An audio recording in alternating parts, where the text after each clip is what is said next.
Good morning. Good morning, gorgeous. We are so excited to see you. We could explode. Angel, how are you? Good morning. How are you? Yes, I am a lot better. That is magnificent. That is great. And Jane's in. Oh, Jane, I've been sort of quite obsessed with your work this week. I don't know if you've got the kids there. Can you go to screen, Jane, or no? Hi, Jane. Jane, how are you? Are you well? I'm still at the course. That's why I'm home, and I'm lucky to join on Zoom because the internet allows. Happy to see you. Oh, Jane, we are thrilled to see you. And it's that Kate. Can I say, Jane, as you know, we only have one Kate in our lives, but I always have to check that the Kate is the Kate, the great Kate, Catherine the Great that you are. So it's great. Good morning, Angel. Do you want to say hello to the universe?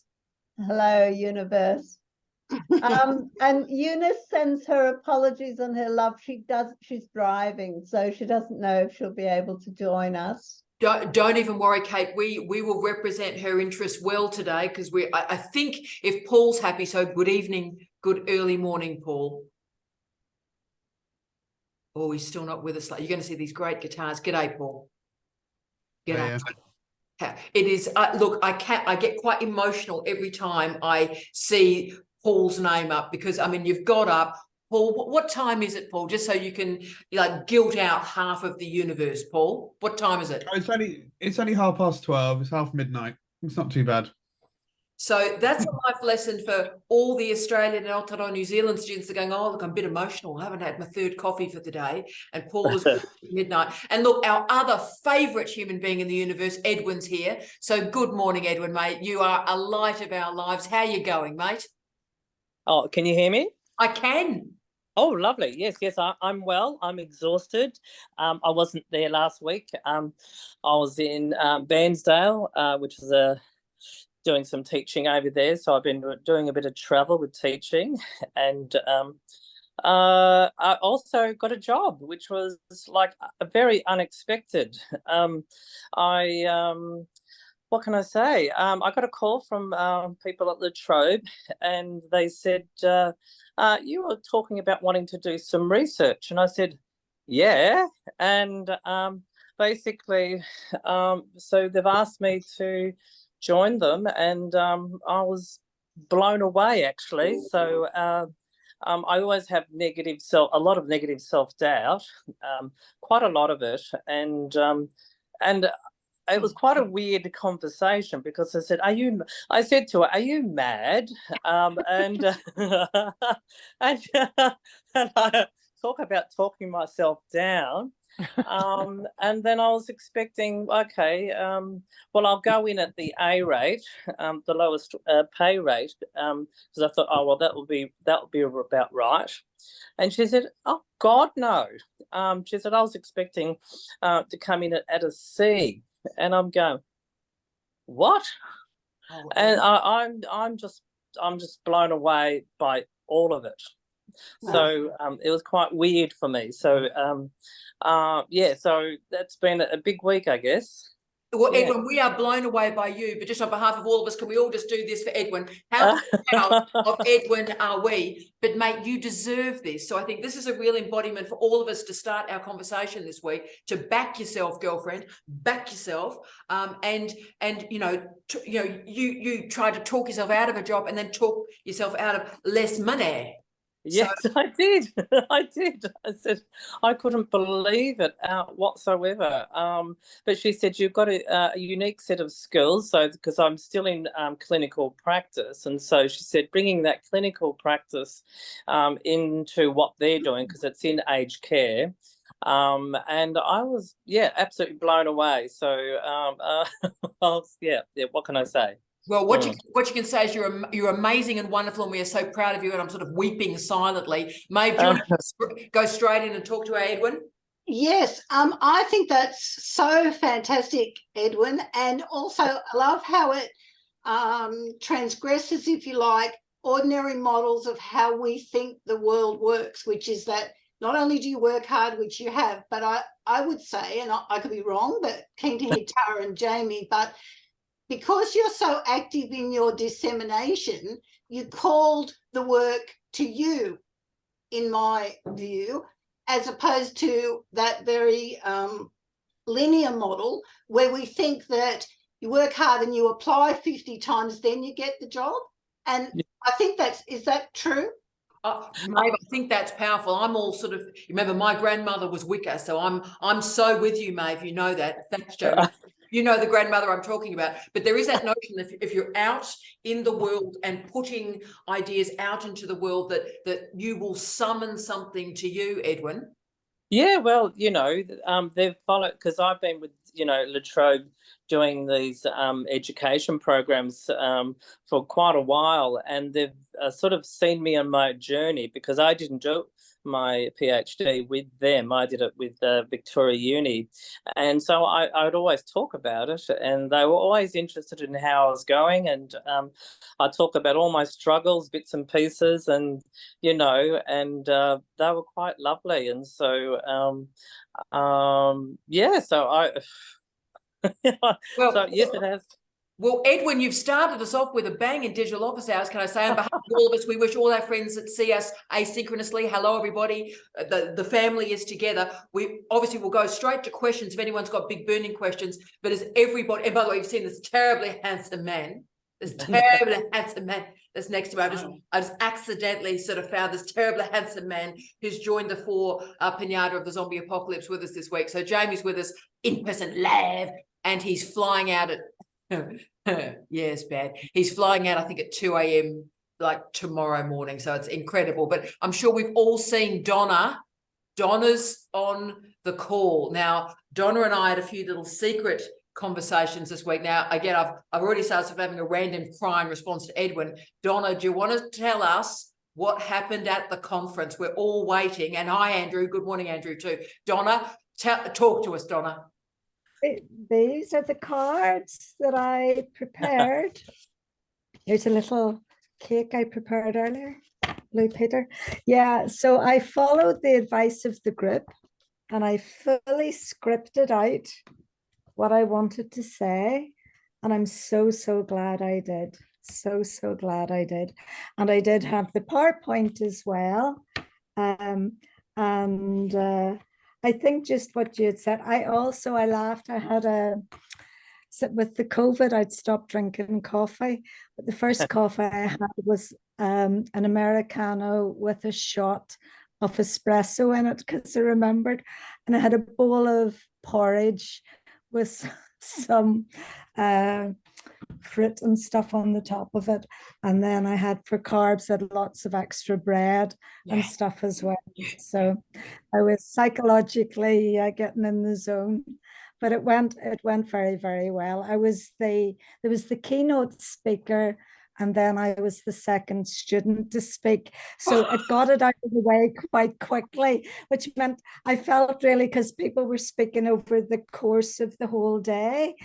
And I don't know how I would have stuck it if I had been in the afternoon slot. So it was good that I got it. I wasn't first to speak, but I was second. And actually that worked really well.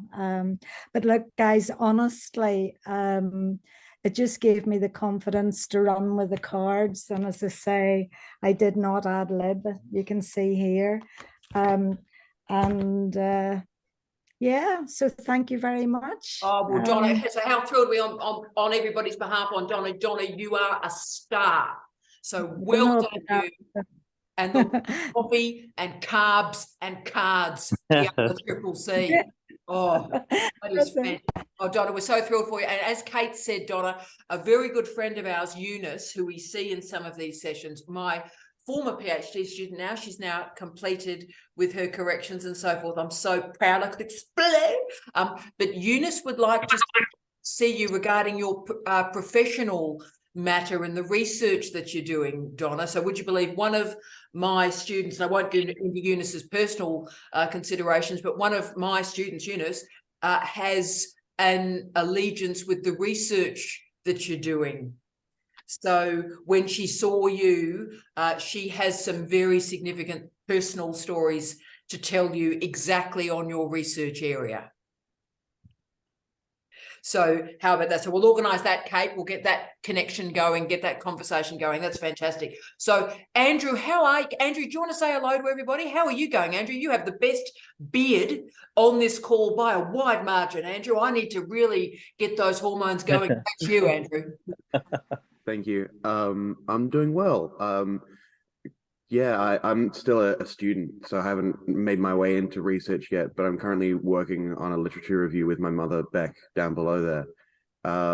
So it's giving me a bit of practice before I give it a shot for my honours later on in a couple of years. Oh, Andrew, you're the magic combination. So that's I assume that the two Carters could not be related on a call. I can see Kylie, the penny's just dropped. She's gone, two Carters. Andrew, I'm thrilled. And of course, I'm about to reply to your wonderful mother's message that she sent me. So you're moving into a research career. Andrew, how are you finding the notion of doing a literature review? It's a weird, scary genre, isn't it? It is, yeah. It's a lot of examining what everyone else has done to sort of compile it all together. And it's something I haven't quite done before. There've been small bits here and there for my course because I'm studying education and music. So for education in particular, there has been some sort of literature research, yeah. But this is a lot more in-depth and a lot more specific. So it's been interesting, especially just to sort of compile all together, see what has come up, and then just flick through and see how much there actually is.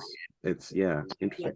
Look, it's fascinating. And Andrew, as I've talked about with your mother, who knew that would be a phrase I'd be using this morning, as I've talked about with your mother, the nature of digitisation is that there is so much more available, so much more information. Kylie, you and I might want to talk about this in a second because this is one of our things as well. But, you know, when I was a girl, which, you know, Andrew, there were actually dinosaur creatures walking around the parklands, can I say, when I was... and can I say, you know, we were going, oh, I've done a literature review and I've gone to the library and the Dewey system and I've grabbed those books and thank you very much. Thank you very much. And so there were a lot of intermediate steps between those things, by the way. Not back when the dinosaurs ran the library. Yeah, when the dinosaurs they were great librarians. They got people quiet, let me tell you. Tyrannosaurus Rex came in, shit it. But so Andrew, we thought we were being completist, and it's much harder to do literature reviews now by a quotient, by a lot, compared to, because there's just more to know. And we haven't got that old colonial bit to the story, Andrew, whereby, you know, basically if it happened in the United Kingdom or Europe and maybe a little bit of Australia and Canada and the US, then that's literature. But now we can activate Kenya and Brazil and Japan, and that's what we should be doing. Yeah. But it makes the literature review much more intricate, I think. Absolutely. Oh, fantastic. Should we let your mother offer any commentary before Kylie and I go on to the nature of digitisation's #strength and weaknesses? Beck, how proud are you of Andrew? I'm so proud of Andrew. How proud are you of Andrew? Oh, it's just it was an idea that came up. Andy's just been over in the UK and Europe. Actually, he met his flute tutor for the first time. He started working with her back in April of 2020, and our borders had closed. He was meant to actually meet up with her, and fortunately, so it was while he was away that I had an idea for a research project, and it aligns to a shared interest between the two of us. And I was very fortunate. Pardon me. I know that you know my past HDR supervisor, Jenna Salomonson, who taught me as an undergrad from 88 to 90, who I worked with as a colleague, who was my director of academic workloads and also my HDR supervisor before she moved on to Wollongong. And I'll tell you what, she got me out of some holes. When I was having a really bad time, she picked me up, she carried me, and I just want to pay it forward, the support that she gave me. And whilst I'm still a relative novice in all of this, I still actually have a lot to offer somebody who's just got no idea.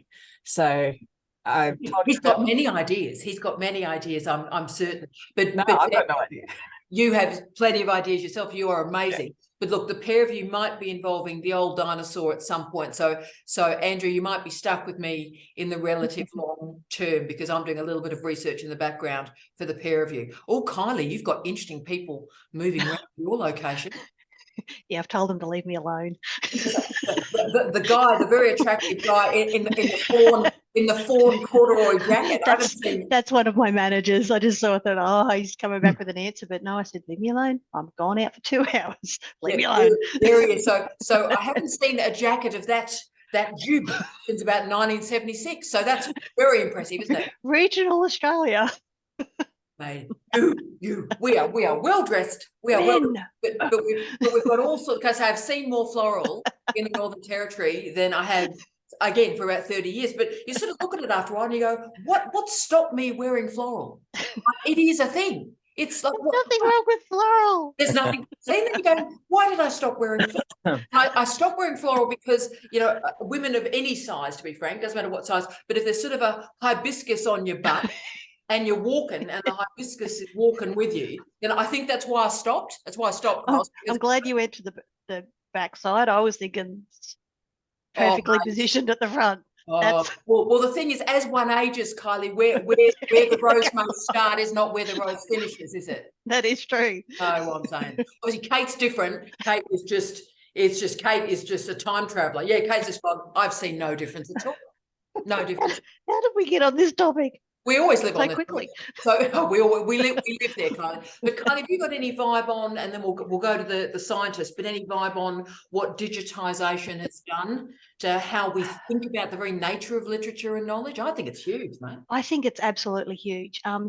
Coming from personal experience where I grew up in a small country town, and if you wanted to get a university degree or you wanted to increase your knowledge as opposed to just finishing school, marrying and getting pregnant, you had to move to an urban area, Brisbane, where I went originally to uni.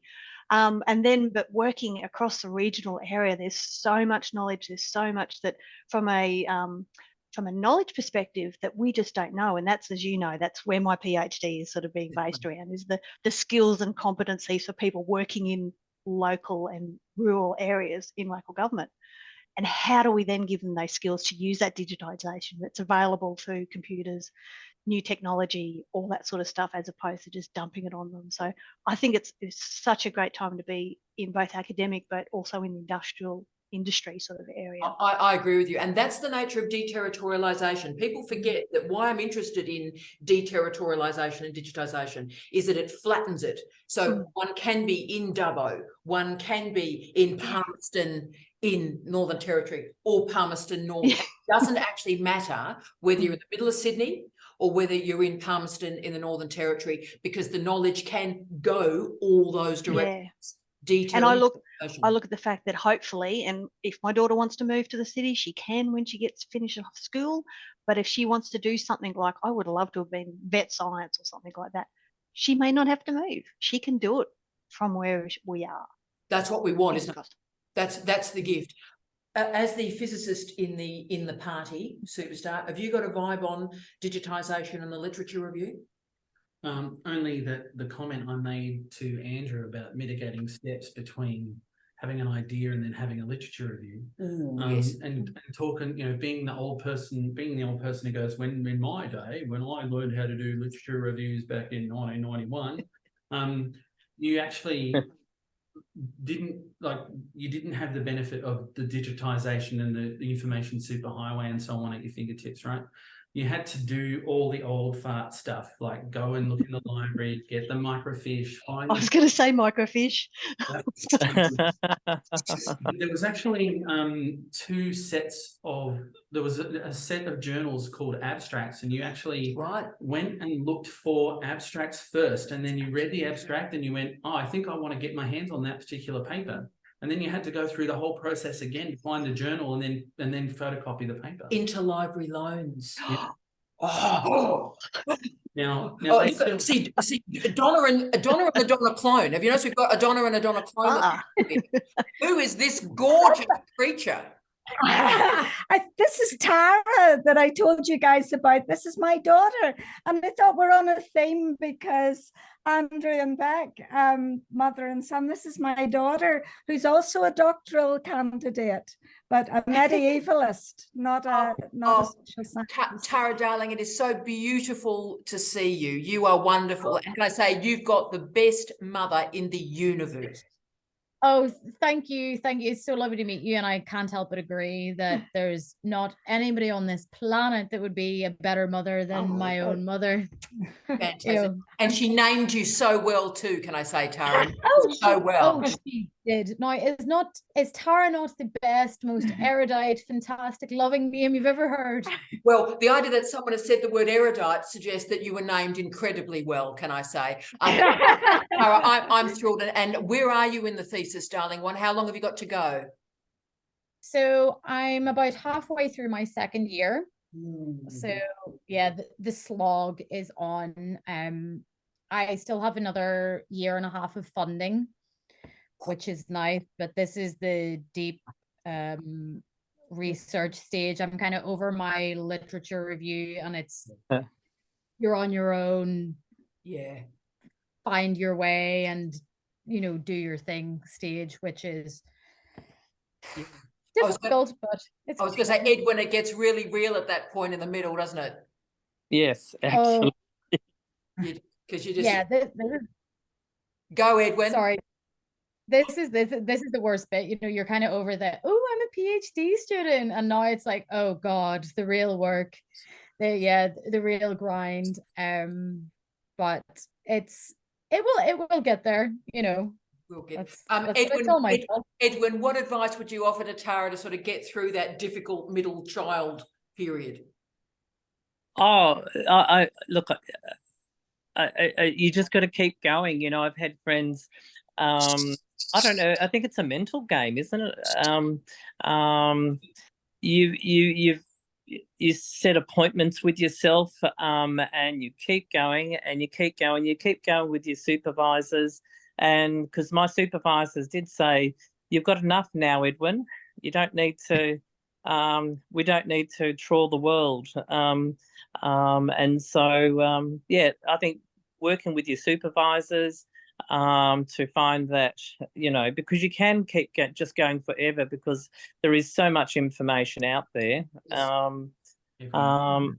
Questions. Yeah, that's but right. I don't know. I just, step by step, and your social life, your life away from academia, you have to obviously, because if you're not grounded and have that separation, you're basically you can be overwhelmed, and so you do have to make appointments with yourself to say, well, because Sunday was my day of basically and I went to silly people on that day, and so yeah, give you schedule in those fun times, and then when you go back to your work, it's crucial. I think that's crucial, Edwin and Donna. That's brilliant advice there. Keep the relationship with the supervisor going. Keep a routine going. Make sure you got a bit of leisure, because you start to get overwhelmed and you get inefficient, is I think what happens in those middle stages. I think, Donna, where, you know what I'm saying, Edwin? You sort of, you think oh, I'm going to put in a good day, and you put in about 15 minutes, and then you go, I'm going to go on Insta, mate. And you think you've done a day, and you spent 3/4 of the day on Insta, right? So actually forcing yourself to do 3 really strong hours of power, as we refer to them in my hood. Give me an hour of power, and then go for a walk. Do a bit of yogic stretching. Do a bit of sort of what was it? Don't get which one's the which yoga pose did I used to do? Oh, the happy baby. Do a bit of happy baby. Do a bit of happy baby. And then get back to the work. No, I love the happy baby. The happy baby is fantastic. But Donna, is that helping a bit? So it is tough, and acknowledging the toughness and coming up with new strategies. It becomes a new PhD in the middle stages. Yeah. Right, Tara. Oh yeah, absolutely. I think that's one of the best things to hear, actually. Like one of my good friends recently, that is second year PhD as well, had to take a leave of absence because he was entirely burnt out, but had not been given the pointers or the necessary advice, I would say, by his supervisors to say, you've done so well, take a break, you've been doing great. Like, he completely burnt out, having done so much fantastic work in his first year and the first half of his second year. Yes. And now he's like depleted, and it's like, you just need to be told, take a break, take stock, that's really what you need to do. Yeah. And Tara, darling, if it helps you, it is a completely different thesis. So the early sort of honeymoon period, that's a different thing. It is the second year is a different PhD. It's a different entity. And if it helps you, the data sets show that between about 16 months and 22 months of candidature, that is the danger time when people leave. And the other challenge is when people go on a leave of absence or suspension, that is a proxy that they won't finish. So what you try and do, and I'm sure your colleague will, but just that's always what you've got to be aware of. So what we try and do, Tara, is make sure that at about sort of 12 to 13 months, we say, okay, you've done a fantastic job. Now let's freshen you up. Let's come up with a new way of doing supervision. So let's come up with, so it might be an hour of power and then go do happy baby and then come back and do an hour of power, right? So, but it's about freshening you up. And if you don't do that, then you enter the danger period and then students sort of drift away and then you never quite get them back. Kate, did you want to speak not only on sort of hanging in there through a long candidature, but also, Kate, you were magnificent with Google Scholar on your PPP, your PhD by prior publication. You discovered the great digital world of research around your research. Have you got any comment on that about how that changed you and how you contextualized research? You'll have to demute, beautiful one. Oh, hold on. Ask to unmute. Sweetness, you've just gotcha. Speak. Okay. Can you hear me now? Okay. When I first started at uni in 1989 in Sydney, they were the days where we had to go to the library and find the paper and have it photocopied and blah, blah, blah. And then you told me about Google Scholar. I didn't know anything about that. And that was, I enrolled with you last year sometime and finished the PPP, PhD by prior publication, in a matter of months, not years, months. Thank you, because you reboosted me, because I had lost faith in absolutely everything. I left my last university and the PhD I started with you was completely new, completely different. Yeah. And I just charged ahead day and night, looking at Google Scholar. Fabulous, fabulous information there. And that's, I mean, you taught me how to put things together, what to do. I had a few peer-reviewed publications when I first met you, and you suggested I do some more. So I did. I have a total of 23 peer-reviewed publications, but a couple of hundred non-peer-reviewed.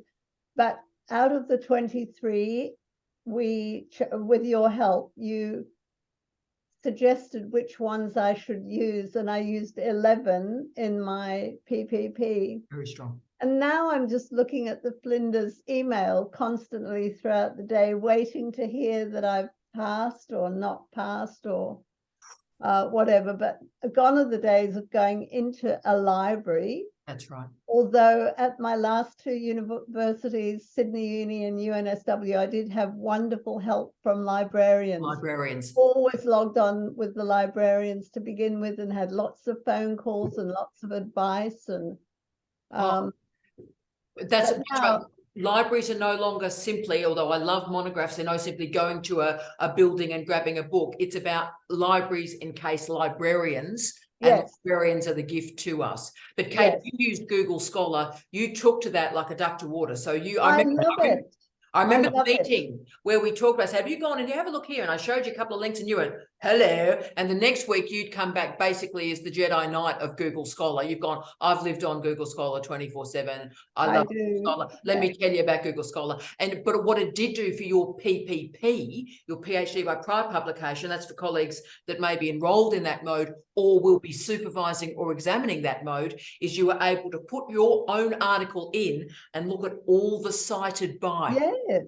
So I could not believe, I didn't know anything about people citing my work until I met you.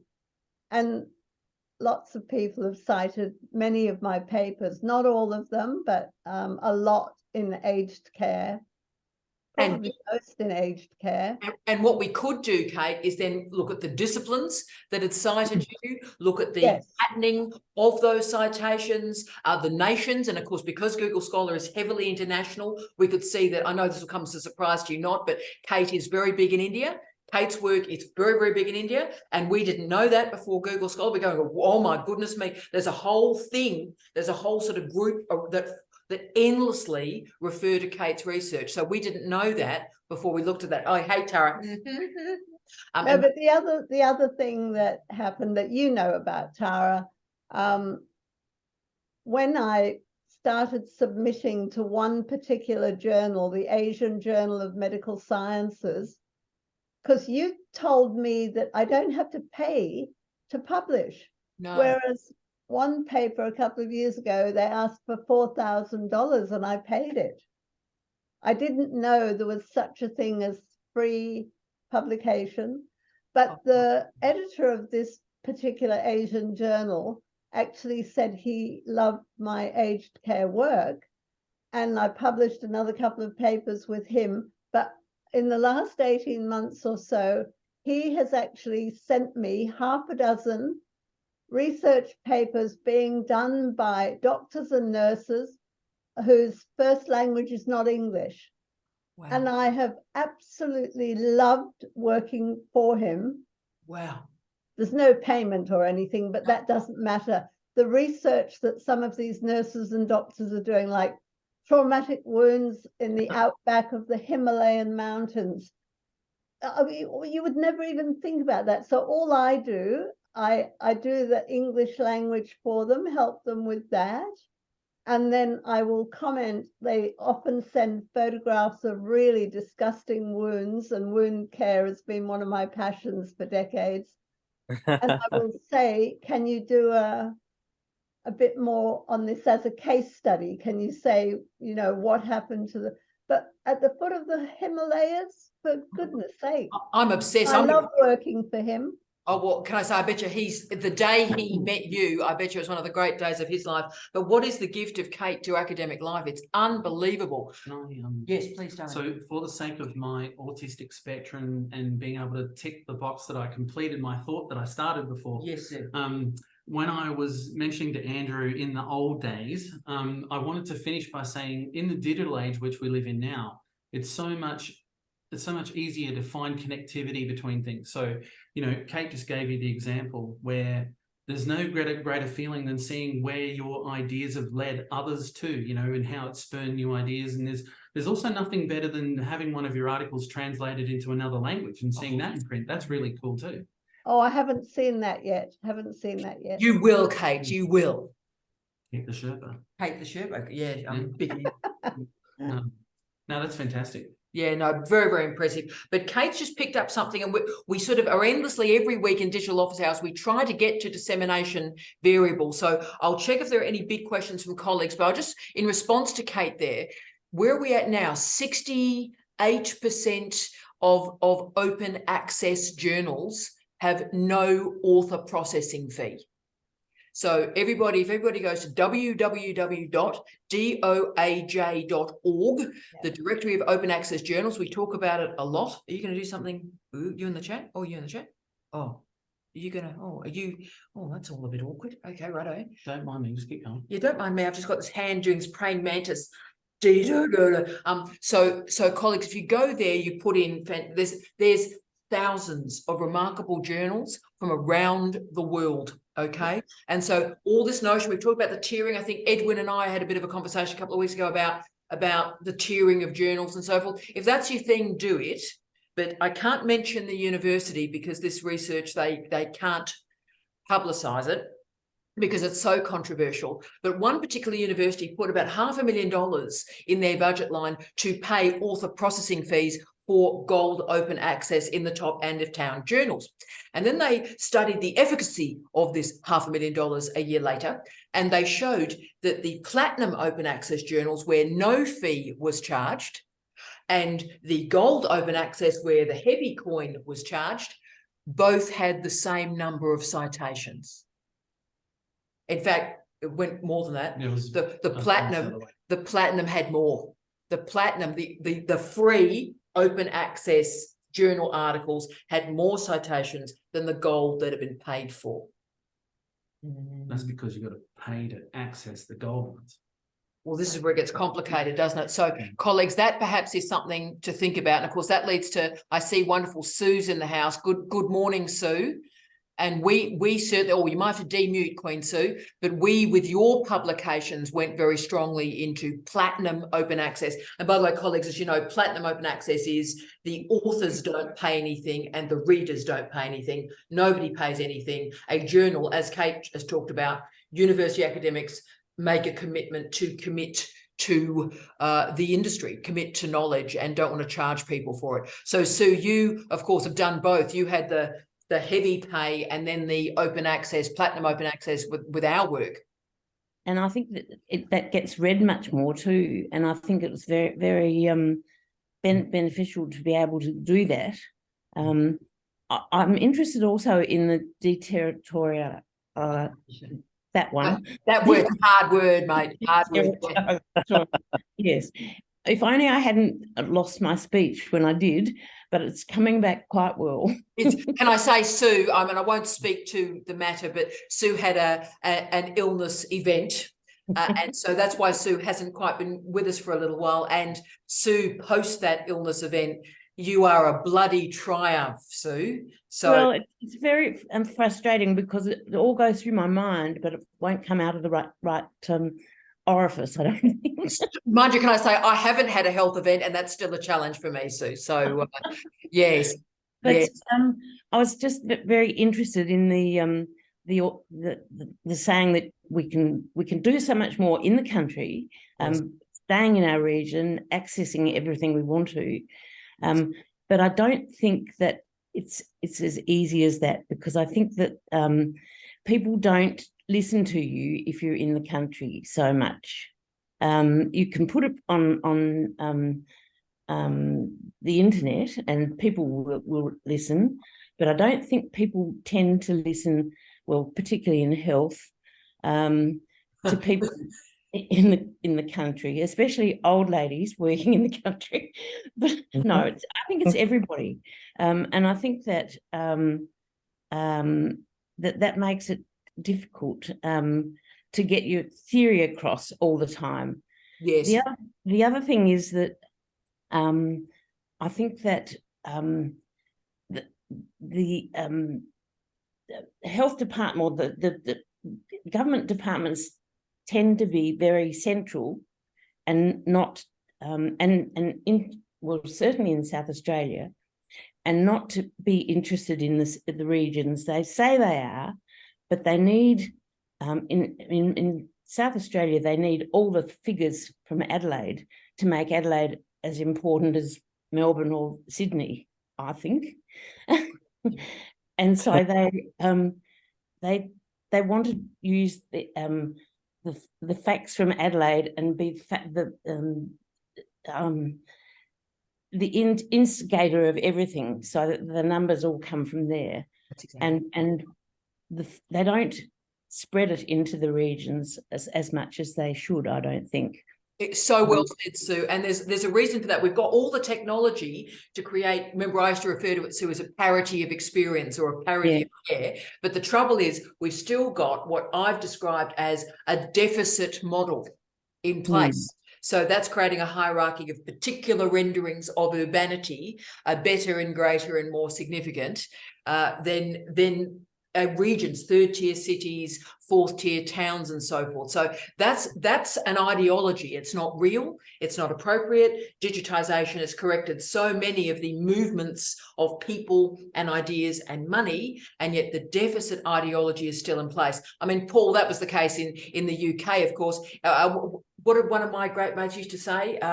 The North begins at Euston Station. The toll gate is the end of Adelaide, at the end of South Australia, really. Well said. And look, Julie is so with you. Can I just go to Julie for a second? Julie is so invested in this. So how are you going, Jules? It's great to see you, mate. I'm fine, thanks. Just enjoying the session today.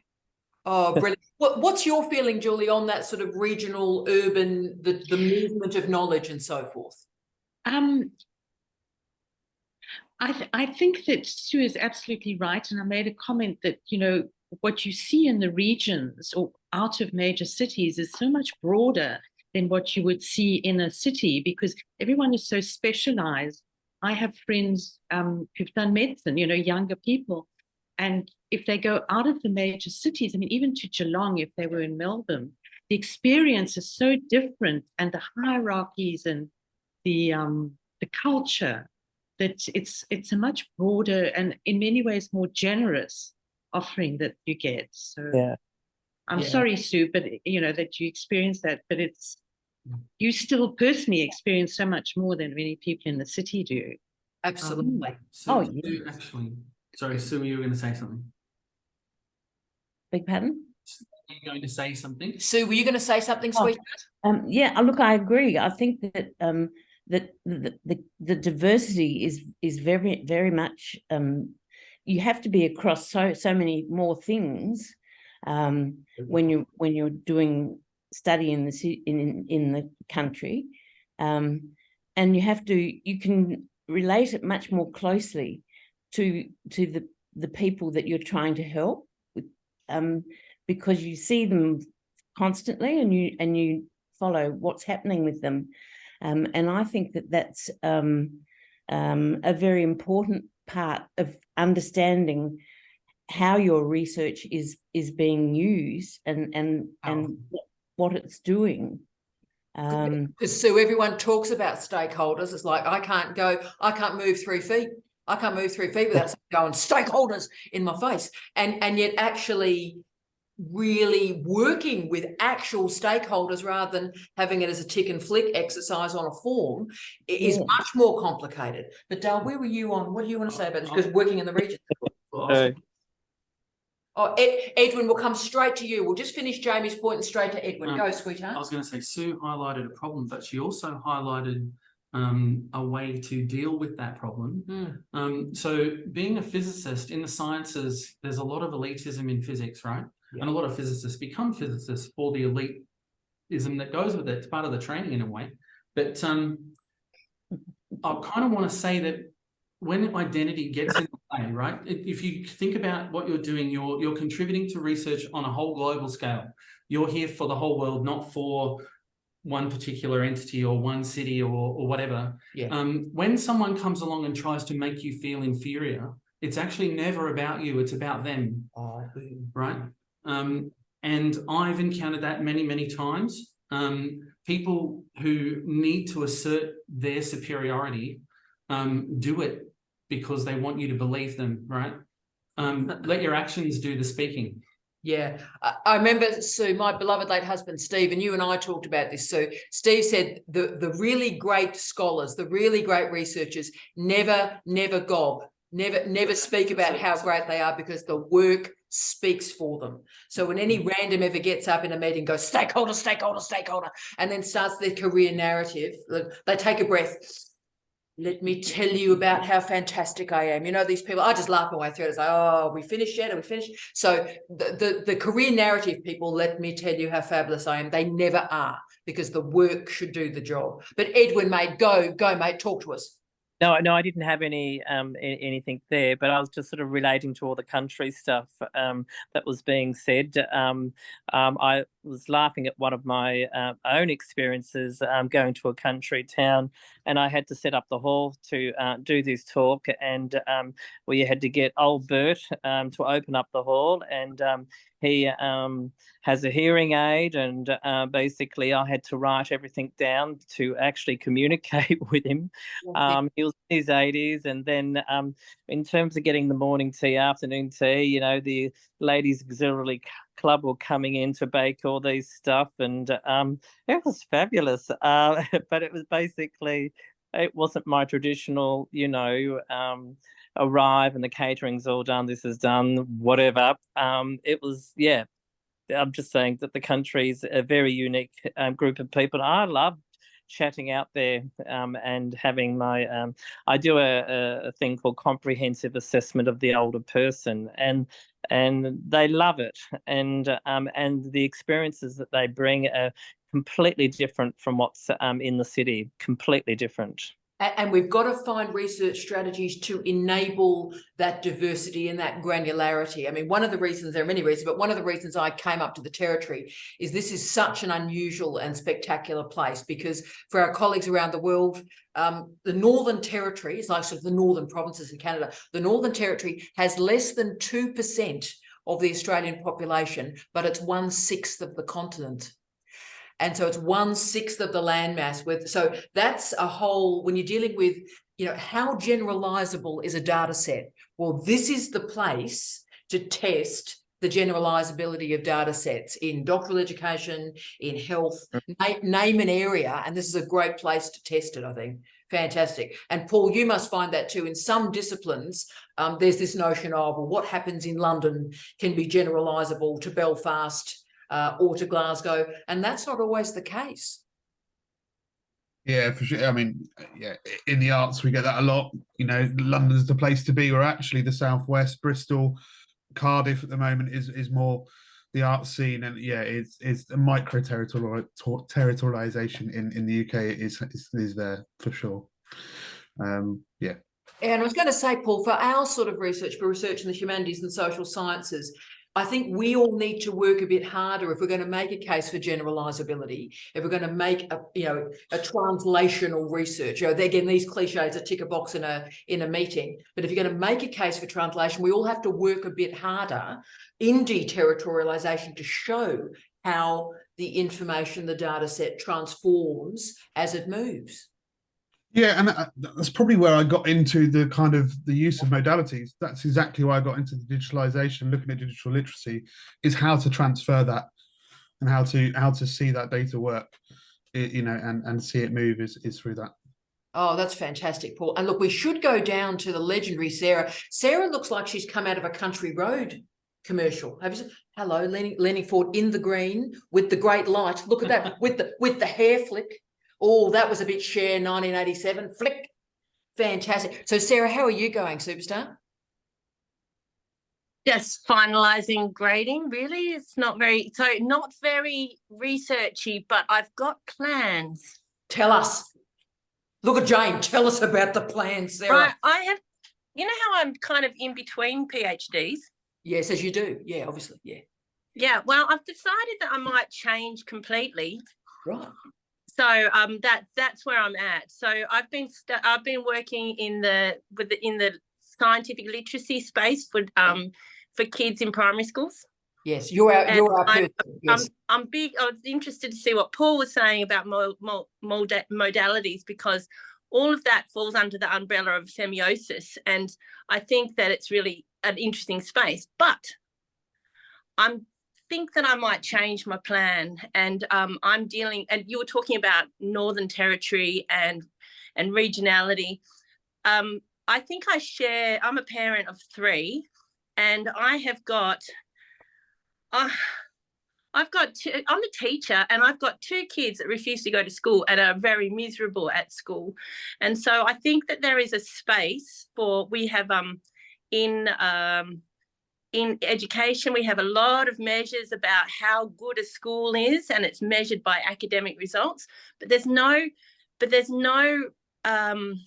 measures of well-being. And I've got this idea. I've got an idea of what is it like? What are the measures of being happy to be at school, right? Oh. And so it's a bit tricky, isn't it? But I thought I might practice it in the units that I teach. Because in the units that I teach, I have low engagement. Our particular course that I'm teaching has an 11% engagement level for the pre-service teachers. So how could that be, considering that the engagement level across the nation, the national level, is about 50%? But why we got 11%? So if I could practice my measures of engagement this semester coming up, I will have a kind of an idea about what kinds of measures are important to assess the way who's ready to learn. Right. Because we all enroll in courses, but are we ready to do the stuff? And that could be a PhD or an undergrad thing. Are we ready, or is that just wishful thinking? Maybe then.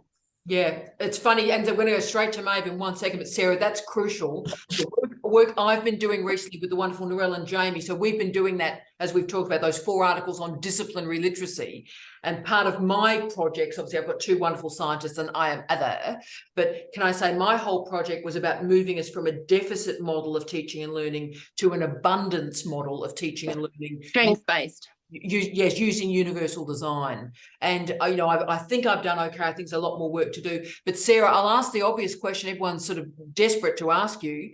What just at a vibe level, what for you is causing that 11% engagement rate? What's happening? Well, across the education world, it's about care. It's the pedagogy of care, and my vibe is that engagement is it's just relationships, right? So nobody has in tertiary, nobody has time to be kind and be that person to reach out and support. It's a bit like a PhD supervisor. There's some that know how to do it and some that just think that you are supposed to jump hoops and they're the box ticker. So what's the common denominator? It's measures of well-being. It's measures of relationships, but we don't have any. So I'm just trying to figure it out. Was working on Menzies ethics. I'm on the Menzies ethics board and human ethics, and there was one ethics application that appeared across the desks recently that was measuring the measures of well-being for Indigenous children in the remote communities. Yes.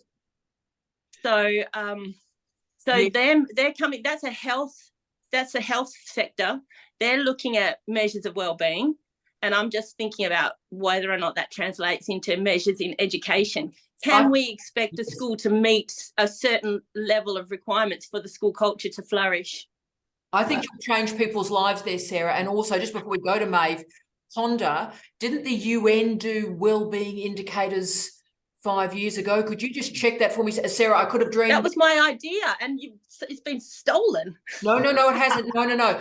They did it on a nation state level, I think, Sarah. But again, I could have dreamt it. It could have been like the LSD dream I've never had. But well-being indicators, I think, Sarah, UN. I'm writing it down. Thank you. Right. I think I can see a chapter that's what are the lies we tell ourselves. Oh. Ooh. Yes. Can I say there's also a joke here happening in this relationship too, Sarah, can I say, because Kate Eunice and I just had an article accepted. I'm actually finishing the proofs during Right Club next, but it's called The Lies, ours is the stories we tell ourselves about the PhD. Wow. So Maeve, straight to you, darling. Sarah, you rock. Maeve, talk to us. Wow. Cool. So just my main question for today got indirectly answered through a range of things that were brought up. So that's the amazingness of the being in the group, because I did have a big question and it got answered.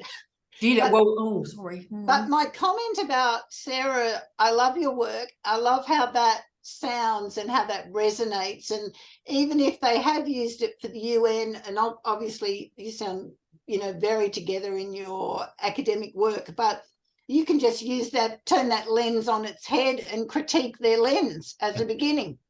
So so there's no problem if they've touched on it before. You can just rip it apart and improve it. But I did want to comment, my grandson is ASD, and 2 things that I'm busting to get out there. One is that I recently read, I don't know if this is a fact or just something I read, but in this thing that I follow, they are saying that reflection works on the prefrontal cortex, and that is how ASD people and ADHD people can move from being unable to connect all their attributes together to being able to connect that. And I thought that was interesting because I reflected for the whole, basically, first half of the PhD every week, weekly, and probably develop that even further. And I don't know if I do or don't have those things, but it's certainly interesting. But Sarah, my grandson has already stopped going to primary school as a kindergarten child because his mother firstly, he's a major, which is very common with ASD and ADHD. Their resistance level to go to structured schooling is ultra high because it's not meeting their needs in any way, let alone well-being. If you think about surviving, thriving, well-being, it's not even meeting their most fundamental needs. And my daughter has made the decision to homeschool my grandson, and I'll be participating in that. Yes. Because and I just wanted to add that in because I have other daughters who've had that resistance as they've gone through school, and it's everywhere. And I think one thing that comes immediately to my mind is that if you're different, you just can't, your needs aren't being met, any kind of major difference. And then you've also got bullying, because schools don't like you to be different and other kids don't like you to be different. It's very threatening to them. So I think anything that you've talked about for your fresh idea is just stunning. And in our final comment, if I can just activate Paul to dovetail sort of this whole conversation we've had today. So Paul, one of the gifts of multimodality, and you and I basically, I think we've dedicated the remainder of our academic lives to enabling this theory post Gunther Kress into new spaces. But I think multimodality is the gift because it forces us to be conscious and reflexive in our translation between platforms. So if we have a node of content, then we have to be understanding of the audience of that content, and with consciousness and care, Sarah, then translate that through the modes. So Paul, have you got a final comment on that to finish us for this week? Yeah, and it's a lot of what I'm looking at is as Gunther kind of looked at was functional specialism, which is using that social and cultural understanding to then use modes to better communicate. And I think that's, that really helps here in understanding how a societal group functions emotionally. We can then adapt the way in which we communicate to best get across, digest, disseminate, or make that information accessible. And that's a lot of what I'm looking at, because I think certainly in the UK, and I'm sure it's the same everywhere, undergraduate students post-COVID need a lot more pastoral care. And so we're switching the modalities of the way we teach and the way we communicate to work with that.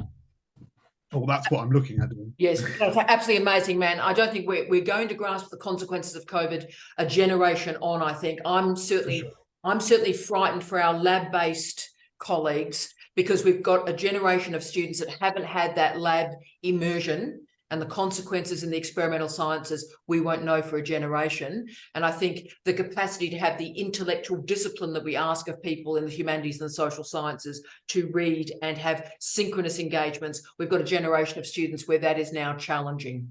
So I think in the arts, people are responding to post-COVID in the right way, in that understanding that, as an artist, they can respond to that. But what we're struggling now is the academic application. People aren't linking very easily, and being reflexive as a practitioner, and how that can link to the academic. So that's what we're struggling with. So we're switching the way in which we communicate, teach, the modalities to enable that. So we've been a lot more active learning, so doing it or teaching through doing.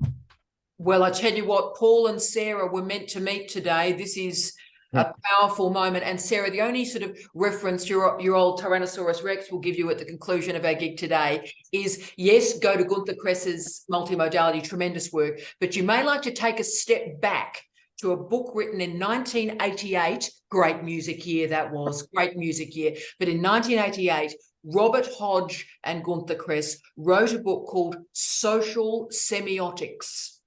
And they did some really, you've got it. You have not got it, Sarah. This is a moment. Oh, is anyone else anyone else just gone weird? Anyone else just gone weird? Because I think, Sarah, the work you need to do on well-being, because I think well-being exists in the space between the semiotic and the social. And you can have content, but unless well-being is circulating in your social semiotic, it's not going to activate. So I think probably going back to 1988, and then you revising that for 2023-4, that's going to be a moment, Sarah.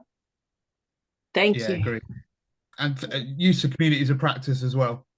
Use COPs. COPs or work. What did you say? Communities of practice. Yeah. Yeah. Fantastic. Isn't that a bit old? Yeah. And isn't that good? It's a goodie. It's a bit, yeah, I like it, but I thought there might need to be like reworked into a new word. And well, I tell you what, do that. But see, Paul's gone, I like the old word, sort yourself out. So Sarah, my feeling is I'll use the cliche I never use, but we've thrown a lot of babies out with the bathwater. Like there's so many babies in the middle of bathrooms because we've just thrown them away, right? So we need, I think the time has come back to fundamentals. What are we trying to achieve? Go back to key theory. And if we've mistranslated that through time, then you know what, let's go back and revisit that well and see how we go. And look, colleagues, we'll conclude. I can't thank you enough for today. How excited are we by Jenny? Jenny on that bike has been one of the great and exciting moments of my life. I don't know if anybody else has sort of been, hi, Jen. I love you, Jen. I don't know how many of you have been riding with Jen through this gig. Jane and I have been. You're the best, Jen. Do you want to say hi? Sorry, I didn't know my camera was on. I got caught under some sprinklers and wiped it, and I think that may have been what happened. I'll give her a hard time when she gets to work. Well, can I say, Jen, no, that was a level of excitement. Jane and I were traveling every foot with you as you went on that bike.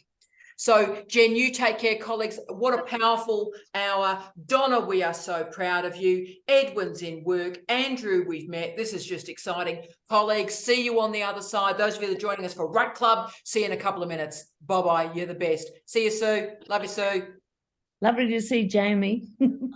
Love you. Well, and you, of course. Oh, yeah, me, of course, but it's all you understand. Love you, Sue. See you in a sec. Bye.